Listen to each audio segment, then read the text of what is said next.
పూర్తి స్థాయి నివేదిక ఇవ్వాలని ఒక 2-3 రోజులలో ఇచ్చేటువంటి అవకాశం ఉన్నట్టు కూడా తెలుస్తుంది. దీని ఎలా చెప్తారు సార్, ఏం చూస్తారు? అంటే తీవ్రమైన విషయమే. అక్కడ అసలే ఒక విధంగా ఉద్రిక్తంగా వాదోపవాదాలు అసహనం ఇవన్నీ పెరిగిన పరిస్థితుల్లో ఆ రోజు ఎన్నికల రోజే, పోలింగ్ రోజే నర్సరావుపేట ఘటన, తాడిపత్రి, తిరుపతి ఇవి బాగా జనాన్ని చేసాయి. రెండో రోజు తిరుపతి, అది ఆ పోలింగ్ కౌంటింగ్ స్టేషన్ దగ్గర పెట్టింది అది.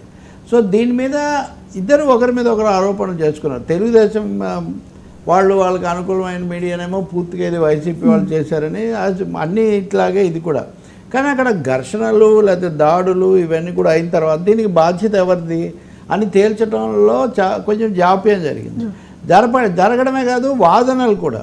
ఇప్పుడు వైసీపీ వాళ్ళ వాదన అంతా ఏంటి, మీరు డీజీపీని కూడా మార్చారు, ఈ జిల్లాలో ఎస్పీలను కూడా మీరు మార్చారు, మీరు మార్చడం వల్ల ఇది జరిగింది, మీరు కావాలని తెలుగుదేశం లేదా ఎన్డీఏ ఒత్తిడికి గురై, పురంధేశ్వరి ప్రభావానికి గురై మీరు మార్చారు. ఒక విధంగా ఎన్నికల సంఘం మీద నవీన్ దేశవ్యాప్తంగా కూడా విమర్శలు వచ్చాయి, బీజేపీ ఒత్తిడికి గురవుతుంది అని. ఇక్కడ తెలుగుదేశము వైసీపీ అంటున్నా బీజేపీ కూడా ఉంది ఆంధ్రప్రదేశ్లో. సో పురంధేశ్వరి ఒక లేఖ కూడా ఇచ్చారు. ఎవరిని మార్చారు అనేది ఎలా ఉన్నా ఈసీ కూడా కొంచెం డిఫెన్స్లో పడిన పరిస్థితి, వాళ్ళు మార్చిన వాళ్ళే ఇదంతా చేసినటువంటి నేపథ్యంలో. సో ఏదైనా వాళ్ళు తేరుకున్న తర్వాత చీఫ్ సెక్రటరీని, డీజీపీని ఢిల్లీకి పిలిపించడం, అక్కడ ఎన్నికల సంఘంతో మాట్లాడిన తర్వాత ఇక్కడ సిట్ వేయడం. సిట్టు వేసింది రాష్ట్ర ప్రభుత్వమే, బ్రిజ్లాల్ అని ఆయన ఐజీ నాయకత్వంలో. వాళ్ళు చాలా వేగంగా వెళ్ళి 2 రోజుల్లో అక్కడంతా తిరిగి వచ్చారు. ఇందులో ముఖ్యంగా తెలుసుకోవాల్సింది లేదా కీలకమైనది, ఇది వచ్చిన తర్వాత కూడా మళ్ళీ వాళ్ళంటే వాళ్ళు, వీళ్ళంటే వీళ్ళు అంటున్నారు. అర్థం చేసుకోవాల్సింది ఇరుపక్షాల బాధ్యత కూడా దీనికి ఉంది. కానీ ఆ రోజు నేరుగా వెళ్ళి ఎంపీ ఇంటి మీద దాడి ఇట్లాంటివి తెలుగుదేశం వాళ్ళు చేస్తున్నట్టు కనిపిస్తున్నా, తాడిపత్రి ఘటనకు వచ్చేసరికి కొంచెం వైసీపీ అనుకూల పోలీసులు కొంచెం ఎక్కువగా దుడుగ్గా వ్యవహరించారనేది కూడా ఉంది. తిరుపతిలో అంతకుముందు కూడా ఉద్రిక్తతలు. కాబట్టి ఈ ఉద్రిక్తతలు నివారించడానికి పోలీసులు సకాలంలో చర్యలు తీసుకోలేదు. ఎన్నికల సంఘం తరఫున పనిచేస్తున్న పోలీస్ వీళ్ళు కూడా నియంత్రించడంలో విఫలమయ్యారనేది ఈ నివేదిక చాలా స్పష్టంగా చెప్తుంది. ఇంకా రెండో ఇదేం లేకుండా ఆ ఘటనలు కూడా కేసులు పెట్టడం కూడా 33 కేసులు పెట్టారు. అందులో 22 నర్సరావుపేటలో పెట్టారు, 11 ఇతర చోట్ల తాడిపత్రి, తిరుపతిలో పెట్టారు. కానీ ఇప్పుడు సిట్ విచారిస్తే కనుక ఆ ఘటనలు ఒక 150 దాకా ఉన్నాయి. ఇంకోటి అరెస్టులు, కేసుల విషయం కూడా చూసుకుంటే వీటన్నింటిలో వాళ్ళు 1300 మందిని ఐడెంటిఫై చేశారు. 1300 దీంట్లో కేసులు ఇప్పుడు ఇది అయిన తర్వాత కూడా ఇప్పటి కేసులు పెట్టింది కూడా 700 మంది, అరెస్ట్ చేసింది 120 మంది. అంటే 10వ వంతు మందిని కూడా అరెస్ట్ చేయలేదు ఘటనలు జరిగిన చోట. అటువంటిప్పుడు శాంతి భద్రతలు ఎలా వస్తాయి? పోలీసులు సకాలంలో మేల్కొని అదుపు చేస్తుంటే ఇంత దిగజారి ఉండేది కాదు, క్షీణించి ఉండేది కాదు అన్నది జనరల్గా ఒపీనియన్. ఇంకా డీజీపీకి వెళ్ళి నివేదిక ఇచ్చిన తర్వాత ఆయన స్టడీ చేస్తాను తొందరగానే ఇచ్చారు, కానీ పూర్తి వివరాలతో ఇవ్వడానికి ఇంకో 2 రోజులు అడిగారు. సో ఈ కేసులో ఒక విధంగా ఎన్నికల సంఘం కూడా కొంత రాష్ట్ర ఎన్నికల సంఘం కూడా విమర్శకు గురైంది. పోలీసులు కూడా సకాలంలో లేదు. రాజకీయ వర్గాల ఒత్తిడికి గురి కాకూడదు అనేది ఇక్కడ కీలకమైంది. అదే సమయంలో వన్ సైడ్ వ్యూ కూడా చాలా సరిపోదు అనేది కూడా. ఈ ముఠా తగాదాలు లేదా ఇరు పార్టీల ఘర్షణలు, అసహనాలు ఉన్నప్పుడు ఇప్పుడు తక్షణ ప్రాధాన్యత ఏంటంటే దీన్ని అదుపు చేయకపోతే రేపు కౌంటింగ్ మీద కూడా సందేహాలు. మీరు ఇందాక అడుగుతున్నట్టు పీఠాపురంలో పరిస్థితి చేయి దాటిపోతుంది, అక్కడ వాళ్ళు ఉన్నారు, ఇక్కడ వీళ్ళు ఉన్నారు, కౌంటింగ్ కేంద్రం మీద కూడా దాడి చేస్తారు, పెట్టెలు కూడా ఎత్తుకుపోతారు. ఆల్రెడీ ఇంటెలిజెన్స్ రిపోర్ట్ కూడా ఇచ్చారు. ఆల్రెడీ ముందుగా ఇలా ఇంటెలిజెన్స్ పంపితే ఇంటెలిజెంట్గా అరికట్టే చర్యలు తీసుకోవాలి. కానీ ఇంటెలిజెన్స్ రిపోర్ట్ వచ్చిందని దాని మీద గగ్గోలు పెట్టేసి మీడియాలో అవన్నీ చేసి ఇందులో ఆ అంశం కూడా ఉంది. మీడియా కూడా వీటిని నివేదించడంలో వీటన్నిటిలో ఇంకో నియంత్రణ కూడా పాటించాలి. రెండవది రెచ్చగా ఆ ఘటన జరుగుతున్నప్పుడే దాని గురించి ప్రొవోకేటివ్ ఇవి చేస్తే టెలికాస్ట్లో లేదా కామెంట్స్ చేయడం వల్ల అవకాశం ఇవ్వటం వల్ల ఇది ఇంకా పెరిగింది అని. సో దాని మీద మళ్ళీ మా మీద కక్షకట్టి చేశారని మళ్ళీ అవి కూడా వస్తున్నాయి. సో ఇది ఇంకా ఎక్కడికి దారి తీస్తుంది? ఎన్నికల సంఘం ఫైనల్ కాల్ ఎప్పుడు తీసుకుంటుందని వీళ్ళు 2 రోజులు సమయం అడిగారు కదా, రేపటికి బహుశా అది అవ్వచ్చు. We have to see. ఏదైనా ఒక హెచ్చరిక, శాంతి భద్రతలు కాపాడుకోవాల్సింది. ఇంకొకటి, ఎన్నికలు అయిన తర్వాత కూడా ఎవరు గెలుస్తారు, ఎవరికి ఎన్ని వస్తాయి, దాదాపు సినిమా అయిపోయిన తర్వాత కూడా హాల్ అంతా టెన్స్గా ఉన్నట్టుగా ఉంది ఇప్పుడు ఆంధ్రప్రదేశ్ పరిస్థితి. కాబట్టి శాంతి భద్రతల కోసం ప్రత్యేకమైన చర్య తీసుకోవాలి. ఈ నివేదిక, సిట్ నివేదిక మనకు ఒక హెచ్చరిక. సిట్టే చాలా ఆలస్యంగా చేశారు. వాళ్ళు ఇచ్చిన నివేదికను అమలు జరపడానికి తక్షణం రంగంలోకి దిగి కౌంటింగ్ సందర్భంలోనూ అనంతరం కూడా ఎలాంటి అవాంఛనీయ ఘటనలు, శాంతి భద్రతల సమస్యలు తలెత్తకుండా చూడాల్సిన అవసరం ఉంది. Right sir. ఇంకోటి బాబు జగన్ విదేశీ వీళ్ళిద్దరు కూడా కళ్ళు తెరవాలి. ఇప్పటికి కూడా వైసీపీ వాళ్ళేమో వాళ్ళే అని, టీడీపీ వాళ్ళేమో వీళ్ళే అని, ఇద్దరికి కూడా సంఘం పట్ల, రాష్ట్రం పట్ల బాధ్యత ఉంది. ఎలాగో ప్రజలు ఓటు తీర్పు ఇచ్చేశారు, ఇంక మీరు ఏం కొట్టుకున్నా లేదా ఏం చేసినా ఉపయోగం ఏం లేదు కదా. కాబట్టి శాంతి భద్రతలు కాపాడడానికి కూడా ఒక సరైన వైఖరి తీసుకోవాలి తప్ప ఎంతసేపు నేను అవతరాన్ని చూపిస్తానంటే ఉపయోగం లేదు. ఎందుకంటే ఒకవైపు ఇట్లా ఈ గొడవలు జరుగుతుంటే ఇద్దరు విదేశీ పర్యటనపై కూడా కొంత వివాదం కూడా నెలకొంది. ఒకరిపై ఒక ఆరోపణలు, ఎవరు పట్టించుకోవడం లేదు, ఎవరు యాత్రకు వాళ్ళు వెళ్ళారు అనే విధంగా. అది ఒక తీరు, అంతకంటే కూడా అది కూడా వివాదమే. కాళోజీ నారాయణరావు రాసినట్టుకు బస్సు సీటు బ్రహ్మరథం, కోహినూరు కోడిగుడ్డు ఏదైతే ఇది పోటీపడి కాటులాడ అంటారు. బస్సు సీటు బ్రహ్మరథం, బస్సు సీటుకైనా బ్రహ్మరథానికైనా కాటులాడతాం మనం అని. జగన్ ముందు ముఖ్యమంత్రి, ఆయన విదేశీ పర్యటనకు వెళ్ళక ముందు నుంచి ఈయన అక్కడి నుంచి అటే జెండా పీకేస్తారు, లండన్ పారిపోతున్నారు దీనికోసం. ఏది పోలింగ్కు ముందు రోజు నుంచే. ఆ తర్వాత కూడా ఆయన వెళ్తే ఆయన విమానం ఇక్కడికి వెళ్ళింది, అక్కడికి వెళ్ళింది, అక్కడ పైన చక్కర్లు కొట్టింది. ఆ విమానం నిండా కంటైనర్లలో డబ్బులు ఉన్నాయి. నిజంగా అవన్నీ ఉన్నాయంటే వాడు పోలీస్ కంప్లైంట్ చేసి కోర్టులో కేసు వేసి అది చెయ్యరు. కానీ మీడియాలో మటుకు రకరకాల చర్చలు. ఈ లోపల గన్నవరం విమానాశ్రయంలో ఆ ఎన్ఆర్ఐ డాక్టర్ ఒక ఆగంతకుడు ఒక ఆయన అడ్డం రావడం, దానికి సంబంధించిన వివాదం, ఉద్రిక్తత. ఆ తర్వాత ఆయన తెలుగుదేశం కార్యాలయం అంటే ఇది జగన్ పార్ట్. ఆయన లండన్ పోకుండానే చేశారు అని దాని మీద చాలా కథనాలు నడిచి అయిపోయింది.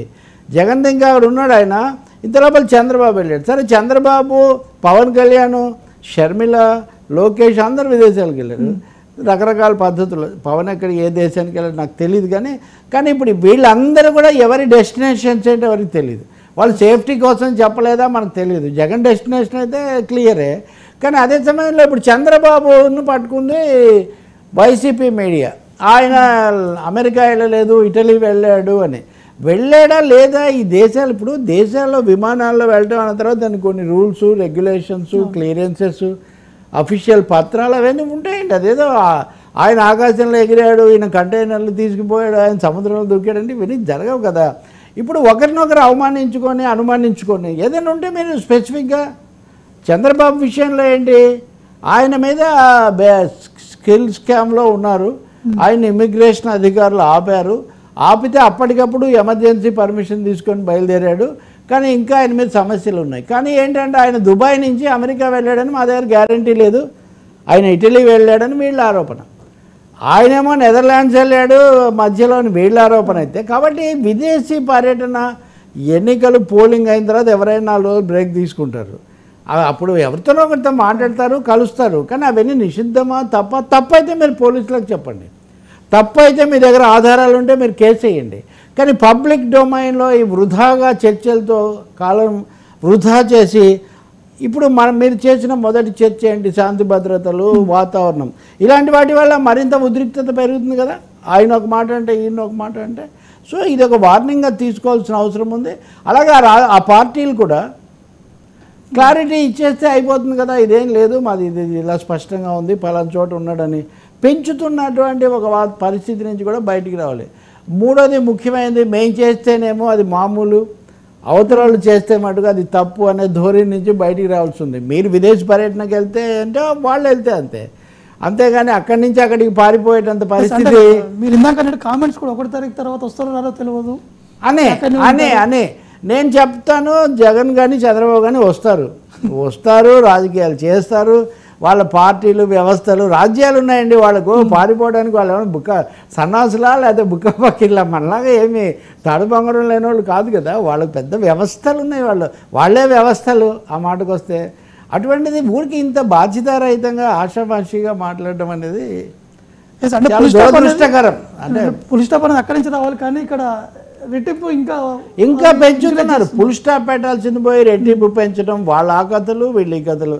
ఇప్పుడు మన ఇద్దరం ఇలా మాట్లాడుతుంటే ఇటు నుంచి ఒకటి ఫోటో తీసి ఈయన ఎందుకు కూర్చున్నాడు అది ఇది అంటే మీరు నేరుగా తెలియని వాళ్ళు ఏదో వాళ్ళు మాట్లాడతారు కదా. సో ఇలా కొంచెం కట్టుకథలు పెంచేటటువంటి ధోరణి చాలా ఎక్కువగా ఉంది. బయట వాతావరణమేమో బాధ్యతాయుతంగా ప్రవర్తించమని కోరుతుంది. వీళ్ళు ప్రవర్తించే తీరు మటుకు మరింత రెచ్చగొట్టుకునే విధంగా, ప్రజలు మరింత ఆందోళనకు గురి చేసే విధంగా ఉంది. ఇంకోటి, రాజకీయాల మీద గౌరవం పోయేటట్టు.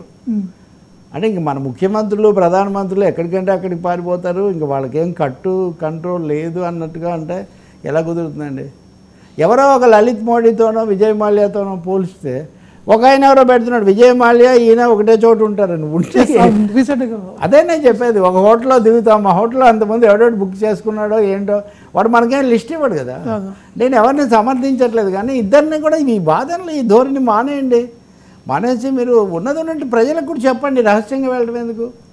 అది కూడా ఒక వివరాలు పంచుకోవచ్చు మామూలుగా అండి. మీకు కూడా తెలుసు కదా, మీడియాలో మనకు విఐపి ఇటినరీ ఒకటి ఉంటుంది, తర్వాత వాళ్ళు ఎక్కడ దిగుతారు, లంచ్ బ్రేక్ ఎక్కడ, ప్రతి మూమెంట్ కూడా విఐపి మూమెంట్ అంటారు దాన్ని. విఐపి మూమెంట్ అందులో Chandrababu Naidu control by Z+ category కూడా. అటువంటి అప్పుడు కొంత సెక్యూరిటీ కోసం కూడా అలా ఉండొచ్చు. సో ఈ వివాదం వద్దని నేను చెప్పేది. ఎస్, చూద్దాం ఇప్పటికైనా పులి స్టాప్ పడేటట్టు అన్న అధికారుల స్పందన. ఎస్ సార్, ఇంకోటి తెలంగాణ సంబంధించిన విషయం చూస్తే నిన్న జరిగినటువంటి క్యాబినెట్ సమావేశంపై మాజీ మంత్రి కేటీఆర్ కూడా చేసినటువంటి కామెంట్స్, అంటే కాంగ్రెస్ వ్యవహరిస్తున్న తీరు, రైతులు తీవ్ర స్థాయిలో ఇబ్బందులు పడుతున్నారు, ఇది కపాట కాంగ్రెస్ మార్కు మోసం అని చెప్పేసి కేటీఆర్ చేశారు కామెంట్స్. దాని అది రైతుల సమస్యలైనా ఇంకొకటైనా వీటన్నిటి మీద వెంటనే అమలు చేయాలి. ముఖ్యంగా ఇది ఆగస్టు నాటికి రైతు బంధు మీరు కేటీఆర్ మీరు చెప్తున్నారు. పొద్దున్నే హరీష్ రావు గారు రాజీనామా కూడా ఒక ఛానల్లో వచ్చి నేను రాజీనామా ఇస్తాను ఆగస్టు 15 మీకు స్పీకర్ ఫార్మాట్లో ఇస్తాను, నేను ఇస్తాను, ఆయన కూడా ఇమ్మనండి అని తెలంగాణలో ఏదో కాంపిటేటివ్ పాలిటిక్స్ ఒకటి నడుస్తున్నట్టుగా కనిపిస్తుంది. రైతులకు అలాగే ప్రజలకు ఇచ్చిన వాగ్దానాలు అమలు కావాలి, అదంతా నిజమే. ఇప్పుడు నిన్ననే రేవంత్ ఇది కూడా వాళ్ళకి సబ్సిడీ, ఇది కూడా సన్న బియ్యం వరకు ఇస్తాము, ఫైన్ వెరైటీకి ఇస్తాము, మిగిలినవి ఇంకా మేము పరిశీలిస్తాము, ఇలా చెప్తున్నారు. సో ప్రభుత్వం కూడా పరిశీలిస్తూ ఉంది. ఇంకోటేమో ఈ రైతు బంధు, ఈ పాయింట్లన్నిటి మీద కూడా మేము సిన్సియర్గా చేస్తామనేది రేవంత్ 1-2 సార్లు చెప్తున్నమాట. లేదు ఇంత ఆలస్యం ఎందుకైంది, మేము 100 రోజులే ఆగుతాము, 120 రోజులు ఆగుతామని వీళ్ళు ఒక విధంగా విరుచుకుపడుతున్న పరిస్థితి. దీన్ని అక్కడి దాకా తీసుకుపోవడం, అసలు ఒక రీజనబుల్ పీరియడ్ ఇవ్వాలి కదా ఒక ప్రభుత్వం వచ్చిన తర్వాత. వీటి ద్వారా ఇప్పటికిప్పుడు ఒక్కటే మీరు గుర్తించదగింది ఏంటంటే, గుర్తించవలసింది, కేసీఆర్ మొదలుపెట్టారు, ఆయన యాత్ర వెళ్ళారు, పొలాలన్నీ కూడా సందర్శించారు. రేవంత్ ప్రభుత్వం మాలాగా రైతుల కోసం పనిచేయట్లేదని, అంటే గ్రామీణ ప్రజలకు కేసీఆర్తో ఉన్న కనెక్ట్ని ఇంకొంచెం బలోపేతం చేయాలంటే రేవంత్ రెడ్డి రైతు వ్యతిరేకి వీళ్ళ మీద చేయట్లేదనే ఒక ఇంప్రెషన్ వాళ్ళు బలంగా ఇవ్వదలుచుకున్నారు. కేసీఆర్ బీఆర్ఎస్ పెట్టినప్పుడు కూడా రైతు అజెండా, రైతు ప్రభుత్వం, రైతు అంటూ వచ్చారు. సో తెలంగాణ గ్రామీణ ప్రాంతాల్లో బీఆర్ఎస్ పునాది కాపాడుకోవటం ముఖ్యం అనేది వాళ్ళ దృష్టి.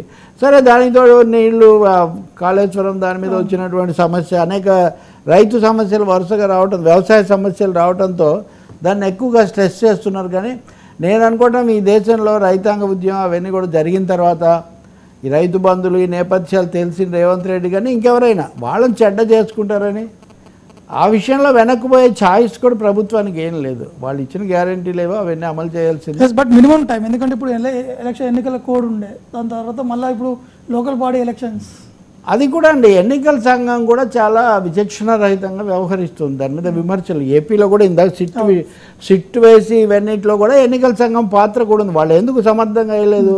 వీళ్ళ విమర్శ ఏంటి, ఒక రిటైర్డ్ అధికారి టీడీపీకి బీజేపీకి సన్నిహితుడు కాబట్టి ఆయన్ను తెచ్చి మా నెత్తిన అబ్జర్వర్గా పెట్టారు, రిటైర్డ్ ఆయన ఎందుకు పెట్టాల్సి వచ్చి వాళ్ళ ప్రశ్న. సిమిలర్గా తెలంగాణ ప్రభుత్వము క్యాబినెట్ సమావేశం జరుపుకుంటామంటే దానికి అనుమతి ఏంటండి? అనుమతి ఇచ్చి క్యాన్సిల్ చేసి ఒక డెమోక్రటికలీ ఎలక్టెడ్ స్టేట్ గవర్నమెంట్ వాళ్ళు క్యాబినెట్ సమావేశం జరుపుకోవడానికి అసలు ఎన్నికల సంఘం అభ్యంతరం ఏంటండి? మరి మోదీ గారేమో ప్రధానమంత్రిగా ఉండి పెద్ద పెద్ద నిర్ణయాలు అక్కడ పోలింగ్ బయట కూడా చేస్తుంటాడు ఆయన. సో ఎన్నికల సంఘం ద్వంద్వ నీతి, ఒక డబుల్ స్టాండర్డ్ అనుసరిస్తుంది. బీజేపీయేతర పార్టీల పట్ల, బీజేపీ వ్యతిరేక పార్టీల పట్ల ఎన్నికల సంఘం వ్యవహరిస్తున్న తీరు చాలా పక్షపాతంతో ఉందని నిన్నే మల్లికార్జున్ ఖర్గే, సిపిఎం సీతారాం యేచూరి కూడా లేఖ రాశాడు. వరుసగా ఏదంటే అది మాట్లాడుతుంటే కూడా వాళ్ళని ఏం అంటలేదు. కాబట్టి ఇది కూడా దాంట్లో భాగమే. డ్యూలీ ఎలక్టెడ్ క్యాబినెట్, ఇదేం అసెంబ్లీ ఎన్నికలు కాదు, పార్లమెంట్ ఎన్నికలు కాదు, ఒకే కౌన్సిల్ ఎన్నికలు ఏవో జరుగుతాయి. కాబట్టి రేవంత్ రెడ్డి కూడా మరి తగు వేగంతో ఇవి చేయాల్సిన అవసరం కూడా ఉంటుంది. ఏమాత్రం అవకాశం ఇచ్చినా ప్రతిపక్షం చాలా తీవ్ర స్థాయిలో దాడి చేస్తుందని ఆయన గుర్తుపెట్టారు. అంటే ఆల్రెడీ బీఆర్ఎస్ కూడా ఎట్టి పరిస్థితుల్లో ముందుకు దూసుకెళ్లాలనే విధంగా ప్రయత్నాలు అనేది కొనసాగుతూనే ఉన్నాయి. సార్ ఎవరైనా అడౌట్ చేసినా 10 రోజుల వరకు ఏం కాదు, 10 రోజులు రిజల్ట్స్ వచ్చే వరకు ఒక అనిశ్చితి అయితే ఉంటుంది. ఆ తర్వాత ఏం జరుగుతుంది అన్న దాని మీద కూడా రకరకాల కథనాలు, ఈయన పార్టీ మారుతాడని, ఆయన వెళ్ళిపోతాడని, వీళ్ళు దాంట్లో కలుస్తారని, అసలు ముగ్గురికి ఒకరి మీద ఒకరికి నమ్మకం లేని ఒక పరిస్థితి ఇక్కడ రాష్ట్రంలో ఏర్పడింది. సో ఈ 3 స్తంభాలాట 4 స్తంభాలాటలో తెలంగాణలో ఒక 3 స్తంభాలాట నడుస్తుంది. రేవంత్ రెడ్డి కూడా పొలిటికల్గాను అడ్మినిస్ట్రేటివ్గాను పూర్తి క్లారిటీ ఇవ్వాల్సిన అవసరం కూడా ప్రజలకు ఒకటి ఉంటుంది. ఆయన మీడియాతో మాట్లాడడం, రాజకీయ అంశాలు అడ్రస్ చేయడం అంతవరకు ఓకే, కింద ఇంకా మాస్టర్స్కు వెళ్ళేదాకా ఏం చేయాలి అన్నది. ఇప్పుడు ఎలాంటి సమస్య, కాళేశ్వరం ఇప్పుడు మేడిగడ్డ దగ్గర రాతి వంత ఇదేదో కట్టి దాన్ని రిపేర్, అదే అఫీషియల్గా మీరు చెప్పొచ్చు కదా. ఎంత ట్రాన్స్పరెంట్గా ఉంటే అంత మంచిదండి. ట్రాన్స్పరెన్సీ ఇక్కడ కొంచెం తగ్గి అది వేరే నేను కేసీఆర్ తక్కువగా మాట్లాడేవాళ్ళు, ఈయన మీడియాతో రెగ్యులర్గా మాట్లాడుతున్నారు నిజమే, కానీ విధానపరమైన అంశాల్లో ముందుగా అవేవో బయటకు వచ్చి దాని మీద ఇప్పుడు ఎల్ఎన్టీకి ప్రభుత్వానికి అంటే నరేంద్ర మోదీ గారు ప్రకటన చేశాడు ఏమని, మహిళలకు ఉచిత బస్సులు అంటే మెట్రోలు పడిపోతున్నాయంటే ఆయన మెట్రో సైడ్ తీసుకున్నాడు. మీరు ఇవైతే ఏమీ రద్దు చేయలేరు కదా. ఇంకోవైపున వాళ్ళు కూడా నోటీస్ ఇచ్చారు, బీఆర్ఎస్ వాళ్ళు వాళ్ళ పత్రికలోనేమో ఎల్ఎన్టీని లేకపోతే మెట్రోని పోగొడుతుంది రేవంత్ విధానాలు అన్న వాళ్ళు చెప్తున్నారు. ఇలాంటప్పుడు ప్రజలకు ఒక కంప్లీట్ పిక్చర్, ఒక సంపూర్ణ చిత్రం ఇవ్వాల్సిన బాధ్యత ఆయన మీద ఉంది. ఆయన రాజకీయ మల్లగుల్లాలు ఎదుర్కోవడాలు, కాంగ్రెస్ హైకమాండ్ ఇవన్నీ ఒక ఎత్తు, కానీ కొంచెం కేసీఆర్ 10 ఏళ్ళు పాలించిపోయిన తర్వాత కొత్త ప్రభుత్వం వచ్చింది ఏంటి అనే సందేహాలు పోగొట్టాలంటే రేవంత్ రెడ్డి మరింతగా పారదర్శకంగా వేగంగా ప్రజలకు విషయం చెప్పాల్సిన అవసరం ఉంది. ఎందుకంటే ట్రాన్స్పరెన్సీ అంటే పీపుల్ కూడా గ్రౌండ్ లెవెల్ ఉన్నటువంటి విలేజెస్ కూడా ట్రాన్స్పరెన్సీ అసలు ఏం జరుగుతుందని తెలుస్తే దాన్ని బట్టి వాళ్ళు ట్రాన్స్పరెన్సీ అంటే అదే నేను జరుగుతుంది తెలిస్తే, తెలియకపోతే ఏంటంటే ఇప్పుడు మామూలు విషయమే నేను మీకు ఇలా చెప్పకుండా నేను ఇప్పుడు మీ చెవిలో ఒకటి చెప్పి వచ్చి కూర్చున్నాను అనుకోండి, ఇక్కడ ఏదో జరిగింది అనుకుంటారు. కాబట్టి న్యాయం జరగడమే కాదు జరిగినట్టు కనిపించాలన్నది ముఖ్యం, దృష్టిలో పెట్టుకోవాలి. పైగా తన మీద కూడా చాలా సందేహాస్పద కథనాలు ప్రచారంలో ఉన్నప్పుడు వాటిని పెద్దగా ఖండించట్లేదు, అది కూడా అనుమానాలు రకరకాలుగా పెంచుతుంది. సార్ మరొకటి అంటే ఒడిశా ఎంపీ కీలకమైనటువంటి వ్యాఖ్యలు చేస్తారు, ఇటు మోడీ సంబంధించిన అంశాలు కావచ్చు, ఆ వ్యాఖ్యలు ఇప్పుడు వివాదంగా మారాయి. ఆ వ్యాఖ్యలు ఎందుకు చేశారనుకుంటున్నాను? చాలా దారుణమండి. ఇప్పుడు మోదీ పూరి జగన్నాథుడు కదా, శ్రీశ్రీ కూడా జగన్నాథ రథచక్రాలు రాశాడు. జగన్నాథుడు అంటే చాలా ఇది, అసలు జగన్నాథుడు అంటే ప్రపంచానికి నాథుడు అని. జగన్నాథుడు కూడా నరేంద్ర మోదీ భక్తుడంట, నరేంద్ర మోదీ సభలకు వస్తాడంట. ఒరిస్సా బీజేపీ ఎంపీ సంబిత్ పాత్ర అని ఆయన ఈ కామెంట్స్ చేశాడు. షాక్ కదండి, నాస్తికులు కూడా అన్నారు కదా ఇలాంటి మాటలు. ఇప్పుడు దేవుడు ఉన్నాడా లేదా చర్చ ఉంది, కానీ దేవుడున్నాడు ఈయన మోదీ గారికి భక్తుడు అంటే ఒక విధంగా షాక్ అయిపోయాడు. అందులో పూరి జగన్నాథ ఆలయం అనేది ఆ మొత్తం తూర్పు ప్రాంతంలో అక్కడంతా కీలకమైంది. సో అక్కడ ఇంత మాట అనేసరికి దాని మీద చాలా వచ్చింది. నవీన్ పట్నాయక్ ముఖ్యమంత్రి కూడా కామెంట్ చేశాడు, మీడియాలో దుమారం వచ్చింది. మీరు ఇంకోటి కూడా గుర్తుపెట్టుకోవాలి, ఇదివరకే అసలు నరేంద్ర మోడీని నమో అని దాదాపు నమో నమ శివాయ అన్న స్థాయిలో ఆయన మానవుడు కాదు దైవాంశ సంభూతుడు అని హనుమాన్ చాలీసా బదులు మోదీ చాలీసా కూడా రాసి దాన్ని కూడా గానం చేసినటువంటి పరిస్థితి. ఇంకా ఆయన అయితే ఎప్పుడు వారణాసిలో పోటీ కూడా అక్కడే కదా, దాదాపు తనే నమో నమ శివాయ అన్న స్థాయిలో చేస్తుంటే ఈ ఎంపీ ఇంకొక అడుగు ముందుకేసి జగన్నాథుడు కూడా మోదీ భక్తుడని, ఇది చాలా తీవ్రమైన విషయం కదా. భక్తులకు నిజంగా వాళ్ళ మనోభావాలు అంటే ఇంతకంటే మనోభావాలు ఏముంటాయి చెప్పండి. ఇంతవరకు ఎవరు చెప్పలే, ఏ పురాణంలో కానీ ఎక్కడ కానీ ఇలాంటి దీని మీద దుమారం వచ్చిన తర్వాత ఆయన ఇప్పుడు వెనక్కు తగ్గి అంటున్నాడు కదా. ఎప్పుడూ వంధిమాగత తత్వము, అతిగా భజన చేయటము, నాయకుల పట్ల వీరారాధన వల్ల వచ్చే దురవస్థలు ఇవన్నీ కూడా. ఆయన ఏమంటున్నాడంటే జగన్నాథుడి దీనికి రథయాత్రకు అసంఖ్యాకంగా ప్రజలు వస్తారు, అదేవిధంగా మోదీ సభకు కూడా అసంఖ్యాకంగా జనం వస్తారు, అవన్నీ చేసి నేను కొంచెం ఉత్సాహపడి ఆ ఉత్సాహంలో నోరు జారాను, నా మాటలు నేను వెనక్కు తీసుకుంటున్నాను అని. అసలు ఆ ధోరణి ఏంటి, ఆ టెండెన్సీ ఏంటి అంటే మనుషుల కంటే కాదు మిగతా నాయకుల కంటే గొప్ప. అసలు దేశంలో క్యాబినెటే కాదు మోదీత్వ హిందుత్వ నుంచి మోదీత్వకు మారి అందరి బదులు పిఎంఓ ప్రైమ్ మినిస్టర్ తప్ప ఇంకేం లేదు. ఓ చిన్న పని చేయాలంటే కూడా కేసీఆర్ ముఖ్యమంత్రిగా ఉన్నప్పుడు తరచూ చెప్పేవాళ్ళు కదా. ఏం చేయాలన్నా కానీ కేరళలో విజయన్ కానీ కేజ్రీవాల్ ముఖ్యమంత్రిగా ఉంటే పాలించుకొనివ్వరు ఢిల్లీలో. కాబట్టి ఇది ముదిరి తొండ ముదిరి ఊసర వెళ్ళి అయినట్టుగా ఈ మోదీ భక్తి ముదిరి దేవుణ్ణి కూడా భక్తులుగా చేసేటటువంటి ఒక పరిస్థితి వచ్చింది. మరి ఇప్పుడు ఆయన నిజానికి మోదీ కదా సారీ చెప్పాలి, దీనికి చాలా కాంట్రవర్సీ అయిపోయింది, చాలా కాంట్రవర్సీ కదా. కాబట్టి ఇది ఎంత మాత్రం సమంజసం కాదు, ఇప్పటికైనా మానేయాలి. అంతకుముందేమో ప్రతిపక్షాలన్నీ రాముడికి వ్యతిరేకం, రామ మందిరానికి వ్యతిరేకం, రేపు వీళ్ళు రామ మందిరం మీదకి బుల్డోజర్లు పంపిస్తారన్నారు మోదీ అన్నారు కదా. ఎందుకు పంపిస్తారండి? ఈ దేశంలో బుర్రన్నోడు ఎవడైనా ఎందుకు చేస్తాడు చెప్పండి. అంటే ఇతరుల మీద మీరు అలాంటి ఆరోపణలు చేస్తున్నారు, ఇక్కడేమో మిమ్మల్ని మీరు దాన్ని ఖండించాలి కదా నిజంగా మోదీ. నేను పూరి జగన్నాథుడికి ముందు నేనెంతటి వాడిని, మా వాడు మాట్లాడింది చాలా పొరపాటు అని మీరు ఖండితంగా ఎందుకు లేదే. కాబట్టి ఇవన్నీ అవాంఛనీయమైన అసందర్భమైన మాటలు. సార్ మరొకటి, కేజ్రీవాల్ బెయిల్ సంబంధించినటువంటి అంశము, అది అమిత్ షా చేసినటువంటి కామెంట్స్ ఇప్పుడు మళ్ళీ అది తెరపైకి రావడం చర్చనీయాంశంగా మారింది. అదేనండి, ఇప్పుడు కేజ్రీవాల్ను వాళ్ళు భరించలేకపోతున్నారు. ఆయన పెట్టి ఒక సమాంతర ప్రభుత్వం 2 సార్లు తెచ్చి వాళ్ళకి అసలు సీట్లు లేకుండా చేసి పార్లమెంట్లో తెచ్చుకున్నారు కానీ అసెంబ్లీలో లేదు. దీనికోసం లిక్కర్ స్కాము ఇవన్నీ పెట్టి కేజ్రీవాల్ మీద పెద్ద ఆధారాలపై జైలుకు పంపించినా ఆయన రాజీనామా చేయలేదు. కేసు పెడితే అరెస్ట్ చేస్తే కేజ్రీవాల్ రాజీనామా చేయాలి, తప్పించుకోవచ్చు, ఈయన బెడద వదులుతుంది అన్నారు. కానీ రాజ్యాంగంలో ఎక్కడా లేదు, అది అందరికీ తెలుసు. నేను కూడా అప్పుడు ముందు మన దగ్గర కూడా చెప్పేవాడు అప్పుడు. సో ఆయన నేను జైల్లో ఉన్నాను, నాకేమి ఎక్కడ ఉంది చూపించండి అన్నది లేదు.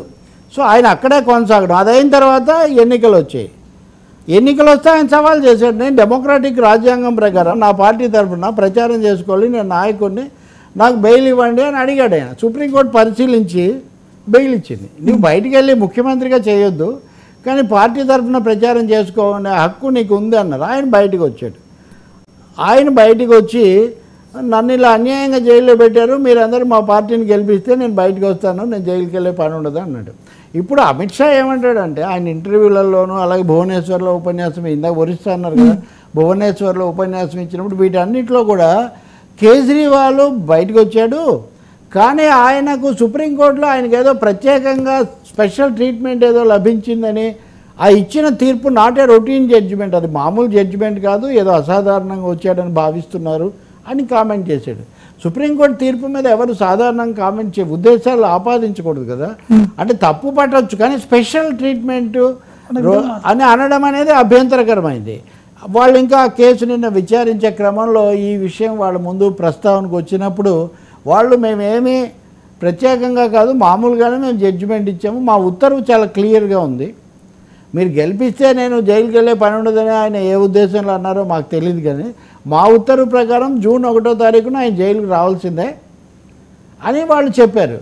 ఇది ఒక విధంగా హోంమంత్రి సుప్రీంకోర్టు మీద కామెంట్ లేకపోతే చేస్తే హోంమంత్రికి సుప్రీంకోర్టు ఇచ్చిన రిప్లై షాక్ లాంటిదే అని ఇది చెప్పాలి. అంటే మాదేం ఎక్స్ట్రాడినరీ కాదు, మీరు మాట్లాడింది ఎక్స్ట్రా. ఇంకొక మాట కూడా అన్నారు, ఇది కూడా తెలుగు వాళ్ళు ముఖ్యంగా ఆంధ్రప్రదేశ్లో తరచూ వస్తుంటుంది, మా తీర్పులను విశ్లేషిస్తే కామెంట్ చేస్తే మేము స్వాగతిస్తామని చెప్పింది సుప్రీంకోర్టు. మేము విశ్లేషించి విమర్శిస్తే మాకేం అభ్యంతరం లేదు, కానీ మా విధానం, మా వైఖరి, మా నిర్ణయాలు అంటే అనేక కేసుల విషయంలో కూడా ఈ అంశాన్ని ప్రస్తావించారు చాలాసార్లు. అంటే మీరు తీర్పును విమర్శించవచ్చు కానీ తీర్పరికి ఉద్దేశాలు ఆపాదించకూడదు ఈయన. కానీ మనం ఏపీలో అదే కదా, అనుకూలంగా వస్తే ఒకటి, వ్యతిరేకంగా వస్తే ఒకటి, చాలా జరిగాయి. ఈవెన్ తెలంగాణలో కూడా జస్టిస్ లక్ష్మణ్ వివేకానంద రెడ్డి కేసులో బెయిల్ ఇచ్చినప్పుడు ఆయన మీద కామెంట్స్ చేశారు. ఆయన తర్వాత దీని మీద ఏమో ఆలోచించండి, నేను దీన్ని హైకోర్టు చీఫ్ జస్టిస్ దృష్టికి తీసుకెళ్తా అన్నారు. కాబట్టి ఇక్కడ ఒకటి, కేంద్ర ప్రభుత్వం తీవ్ర స్థాయిలో సుప్రీంకోర్టు మీద దాడి చేయటము, వాళ్ళు ఇష్ట ప్రకారం చేస్తున్నారు అనటం, దీని మీద ఒక లేఖ కూడా రాయించారు కదా 600 మందితో. కాబట్టి సుప్రీంకోర్టు ఒక జవాబు గట్టిగా చెప్పింది అనేది ఒకటి. రెండోది, కేజ్రీవాల్ పోరాడి కొన్ని హక్కులు సాధించాడు, తర్వాత ఏం జరుగుతుంది అనేది మనం చూడాలి. తీర్పులమ్మ ఇది తప్పు, విమర్శ చేస్తే వాళ్ళకేదో ఉద్దేశాలు ఆపాదించడం అది కూడా తప్పు అనే 3 అంశాలు మనకు దీంట్లో మనకు తెలుస్తున్నాయి. సార్ చివరిగా అంటే బీజేపీ లీడర్లు అంటే ఏపీ సంబంధించినటువంటి అంశాలపై కూడా ప్రస్తావన అంటే ఎక్కువగా క్యారీ చేయట్లేదు, క్యారీ ఫార్వర్డ్ అంటే మాట్లాడట్లేదు, దాన్ని ఎలా చూస్తారు? నిజమే అండి, అది నిన్న కూడా చర్చించాం మేము. ఇప్పుడు అమిత్ షా హోంమంత్రి హిందుస్థాన్ టైమ్స్కు నిన్న తీర్పిచ్చారు, we're doing exceptionally well in Orissa and Bengal అన్నాడు. ఆంధ్రప్రదేశ్ అనలేదు. ఒరిస్సాలో అసెంబ్లీ ఎన్నికలు ఆంధ్రప్రదేశ్లో ఉన్నాయి. నడ్డా కూడా నిన్న ఇండియన్ ఎక్స్ప్రెస్కి ఇంటర్వ్యూ ఇచ్చాడు. దాంట్లో కూడా ఆయన అడిగారు ఆంధ్రప్రదేశ్ గురించి మీ పరిస్థితి ఏంటి అని. అడిగితే అది ఏమన్నాడంటే ఆంధ్రప్రదేశ్లో ఇప్పుడే కదా పోలింగ్ అయింది, ఆ డీటెయిల్స్ ఇంకా నాకు రాలేదన్నాడు. దాటవేశాడు. ఈరోజు ఒక పత్రికలో ఆ పార్టీ జాతీయ కార్యదర్శిగా ఉన్న తెలుగు వాడు సత్యకుమార్, మొన్న హిందూపూర్లో ఆయన ఐ థింక్ పోటీ కూడా చేశారు, ఆయన వ్యాసం రాశారండి. ఆ వ్యాసంలో బీజేపీ అంటే ఒక బీజేపీ కొంచెం గ్రాఫ్ తగ్గుతుంది పోలింగ్లో అని మీరు కూడా చూసుంటారు కదా, దీన్ని సమర్థించుకోవడానికి సరిదిద్దుకోవడానికి మోదీ అమిత్ షా విపరీతంగా ఇంటర్వ్యూలు ఇవన్నీ కూడా ఇస్తున్నారు. కానీ వాటన్నింటిలో దీన్ని ప్రస్తావించట్లేదు. చాలా ఆశ్చర్యం ఏమంటే ఈ సత్యకుమార్ రాసిన ఈరోజు వ్యాసంలో కూడా ఆంధ్రప్రదేశ్ పేరు లేదు. అంటే ఆంధ్రప్రదేశ్ నుంచి పోటీ చేసిన ఆంధ్రప్రదేశ్ బీజేపీ నాయకుడు జాతీయ కార్యదర్శి ఆయన రాసిన దాంట్లో తెలంగాణలో బాగుంది, ఇక్కడ బాగుంది, అక్కడ బాగుంది అని చెప్పి ఆంధ్రప్రదేశ్ని చెప్పట్లేదు. బీజేపీ నాయకులు కూడా చాలామంది ఎన్నికలైన తర్వాత పెద్దగా ఏమీ మనకు కనిపించట్లేదు. ఏం జరుగుతుంది, ఎందుకు లేదు అని. ఉదయం ఈ ఛానల్లో కూడా బీజేపీ నాయకుడు ఒక ఆయన చర్చలో పాల్గొన్నప్పుడు కూడా ఆయన కూడా కొన్ని అభిప్రాయాలు ఇవన్నీ కూడా చెప్తున్నారు. అవేవి కూడా బయట సాగుతున్న ఊహాగానాలు వీళ్ళు గెలుస్తున్నారు, బీజేపీ కూటమి గెలుస్తుంది అన్న దానికి అనుకూలంగా లేవు. మరి ఆయన, నా ప్రశ్న ఏంటంటే ఒక పరిశీలకుడుగా లేదా ఒక మీడియా వ్యక్తిగా ఆయన ఆ పేరు ఎందుకు రాయలేదు? ఒక పొడుగా సహజంగా రాయాలి కదా తెలుగు ఆయన రాసేటప్పుడు. So charity begins at home అంటారు కదా, ముందు మన వ్యవహారం ఇక్కడ మెన్షన్ కూడా చేయలేదు. అది చాలా ఆశ్చర్యం. కాబట్టి ఏవో సంకేతాలు, ఏవో దీని ద్వారా వాళ్ళకేవో సంకేతాలు అందుతున్నాయి, వాళ్ళు ఏవో సంకేతాలు ఇస్తున్నారు. They want to keep it out of their. అంటే మేబీ ఆఫ్టర్ ఎలక్షన్స్, ఎందుకంటే కీ కాబట్టి వాళ్ళు చాలా కీ కదా, మరి చెప్పాలి కదా. ఇది అయిన తర్వాత ఇప్పుడు కౌంటింగ్ దగ్గరలో ఉంది, బహుశా ఒక జవాబు చెప్పొచ్చు, మేము ఇప్పుడు ఎగ్జిట్ పోల్స్ చేయకూడదు అది ఇదని. మిగతావి చెప్తున్నారు కదా. ఇప్పుడు అమిత్ షా ఏమన్నారంటే మొదటి దఫా పోలింగ్ అయిన తర్వాత నేను చాలా కొంచెం ఆందోళన చెందిన మాట నిజమే, తర్వాత కొంచెం సర్దుకున్నాను అని చెప్తున్నారు. మరి హోంమంత్రికి లేని రూల్స్ ఈయనకేమి ఉండవు కదా. సో ఖచ్చితంగా గొంతుకు ఏదో అడ్డుపడుతుంది, ఎక్కడో ఈ విషయం చెప్పకుండా చెప్పే పరిస్థితి లేదు అని వాళ్ళు భావిస్తుండొచ్చు. అంటే దాన్ని అర్థం అంటే మీరు ఏం చెప్తారు సార్ దాని గురించి? వాళ్ళకి అంత ఆశాభావం లేదేమో అనిపిస్తుంది. విశ్వాసము ఆశాభావం లేకపోవడం వల్లే దాన్ని దాటేసి ఇతర విషయాలు మాట్లాడుతున్నారేమో అని అనిపిస్తుంది. కనీసం కౌంటింగ్ జరిగే వరకు వాళ్ళు బహుశా ఇలాగే ఉండొచ్చు. ఇంకోటి ఏంటంటే పోస్ట్ పోల్లో ఇంతవరకు ఒక్క బీజేపీ నాయకుడి నుంచి కూడా సానుకూలమైన కీలక ప్రకటన అయితే రాలేదు. చంద్రబాబు మౌనంగా ఉన్నారు ఏంటి అని చాలా చర్చ జరుగుతుంది. కానీ ఒక్కరోజు మటుకు వీళ్ళు వారణాసి నామినేషన్ దగ్గరికి వెళ్ళినప్పుడు మాట్లాడడం మినహా చంద్రబాబే కాదు, పవన్ కళ్యాణ్, పురంధేశ్వరి, బీజేపీ ఇప్పుడు నేను చెప్పిన మిత్రులు లాంటి వాళ్ళు కూడా పూర్తి